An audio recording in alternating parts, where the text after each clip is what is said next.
नमस्कार। Hindi educational channel में मैं आपका अभिनंदन करता हूं।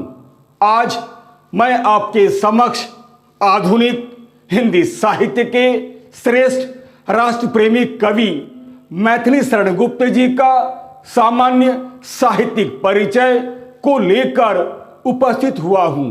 इसे आप ध्यान देकर सुनिएगा। मैथिली शरण गुप्त जी का सामान्य साहित्यिक परिचय। आधुनिक हिंदी साहित्य के श्रेष्ठ राष्ट्रप्रेमी कवियों में मैथिली शरण गुप्त जी का महत्वपूर्ण स्थान है। सच पूछा जाए तो जो महत्वपूर्ण स्थान किसी माला में प्रथम मणि का, गगन में प्रथम नक्षत्र का, उपवन में प्रथम पुष्प का हो सकता है, वही स्थान वर्तमान हिंदी कविता में मैथिली शरण गुप्त जी का रहा है। मैथिली शरण गुप्त हिंदी साहित्य जगत में एक युग पुरुष के रूप में अवतरित हुए थे। इन्होंने हिंदी को अपनी प्रतिभा से आलोकित कर एक संजीवनी शक्ति प्रदान की थी तथा मानव मात्र में देश प्रेम की भावना को जगाकर राष्ट्र कवि होने का गौरव प्राप्त किया था। यही कारण है कि उन्हें भारतीय जनता ने सच्चे हृदय से राष्ट्र कवि की उपाधि से विभूषित किया। इनका जन्म सन 1886 ईस्वी में झांसी जिले यानी उत्तर प्रदेश के चिरगांव में एक संपन्न वैश्य परिवार में हुआ था। इनके पिता का नाम रामचरण गुप्त था, जो एक राम भक्त तथा कला प्रेमी व्यक्ति थे। गुप्त जी की शिक्षा दीक्षा अपने घर पर ही संपन्न हुई थी। घर पर ही इन्होंने संस्कृत, बांग्ला, मराठी एवं हिंदी का अच्छा खासा ज्ञान प्राप्त कर लिया था।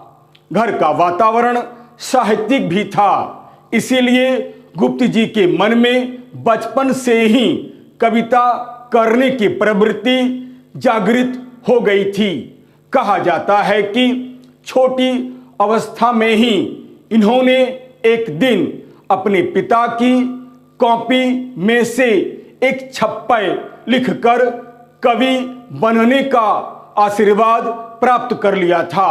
इनकी प्रारंभिक रचनाएं कलकत्ता के एक जातीय पत्र में छपी थी, किंतु आचार्य महावीर प्रसाद द्विवेदी के संपर्क में आते ही इनकी कविताएं सरस्वती पत्रिका में प्रकाशित होने लगी।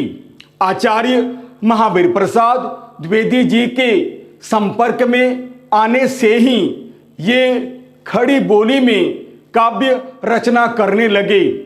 कहने का अर्थ यह है कि इनके कवि निर्माण में द्विवेदी जी का बड़ा ही महत्वपूर्ण स्थान रहा है।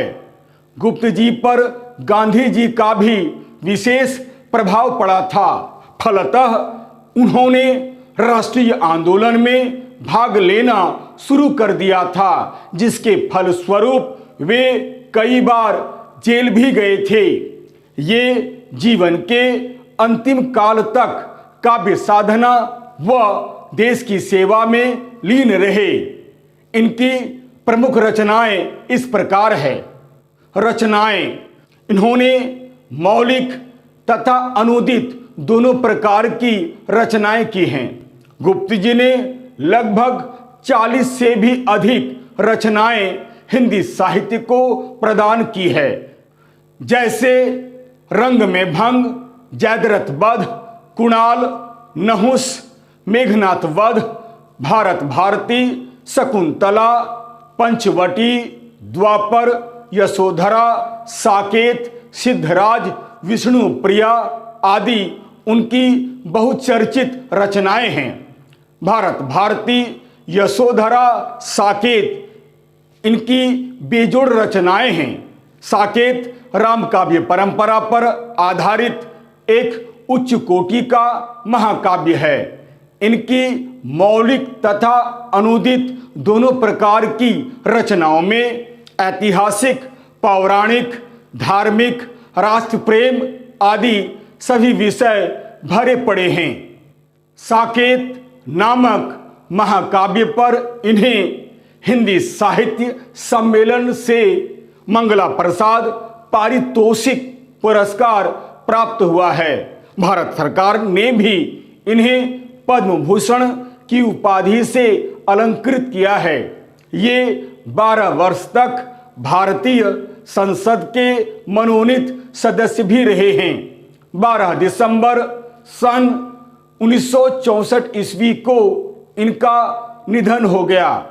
ये भारतीय संस्कृति, वैष्णव भावना तथा राष्ट्र प्रेम के एक प्रतिनिधि कवि हैं।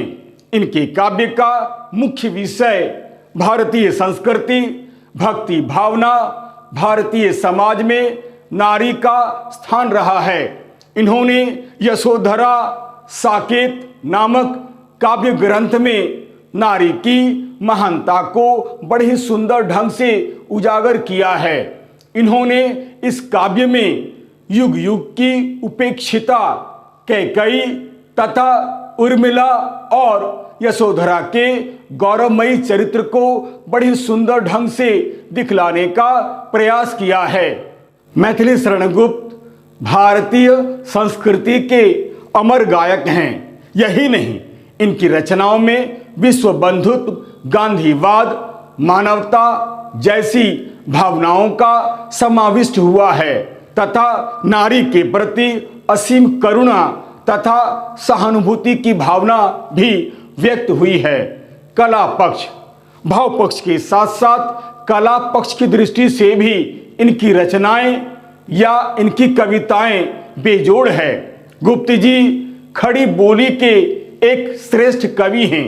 इनकी भाषा की सबसे बड़ी विशेषता यह है कि ये गंभीर से गंभीर विषय को भी बड़े ही सरल और सुंदर शब्दों में प्रस्तुत करते हैं।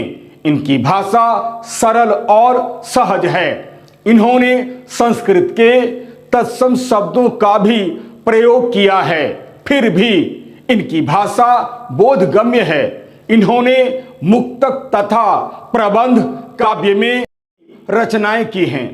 इनके काव्य में रसों में वीर, करुण तथा श्रृंगार रस आदि मिलते हैं। अतः हम देखते हैं कि मैथिली शरण गुप्त जी का राष्ट्रीयता से ओतप्रोत काव्य लिखने वाले कवियों में भारतीय साहित्य में एक विशिष्ट स्थान प्राप्त है। अर्थात इनके काव्य का मुख्य विषय राष्ट्र प्रेम है। यही नहीं, हिंदी काव्य जगत को श्रृंगार रस की दलदल से निकालकर उसमें राष्ट्रीय भावों की पुनीत गंगा को बहाने का श्रेय गुप्त जी को ही प्राप्त है। वास्तव में खड़ी बोली को साहित्यिक भाषा का रूप देने में गुप्त जी का विशेष योगदान है। गुप्त जी भारतीय संस्कृति के एक अमर गायक हैं। यदि आपको यह वीडियो अच्छा लगता है तो आप इसे लाइक करें, शेयर करें और तो और सब्सक्राइब करना आप बिल्कुल नहीं भूलें। याद रखिएगा, मेरा यह वीडियो, मेरा यह चैनल एक प्रकार से एक एजुकेशनल चैनल है। मैंने इस चैनल का निर्माण विद्यार्थियों के हित को ध्यान में रखकर ही बनाया है।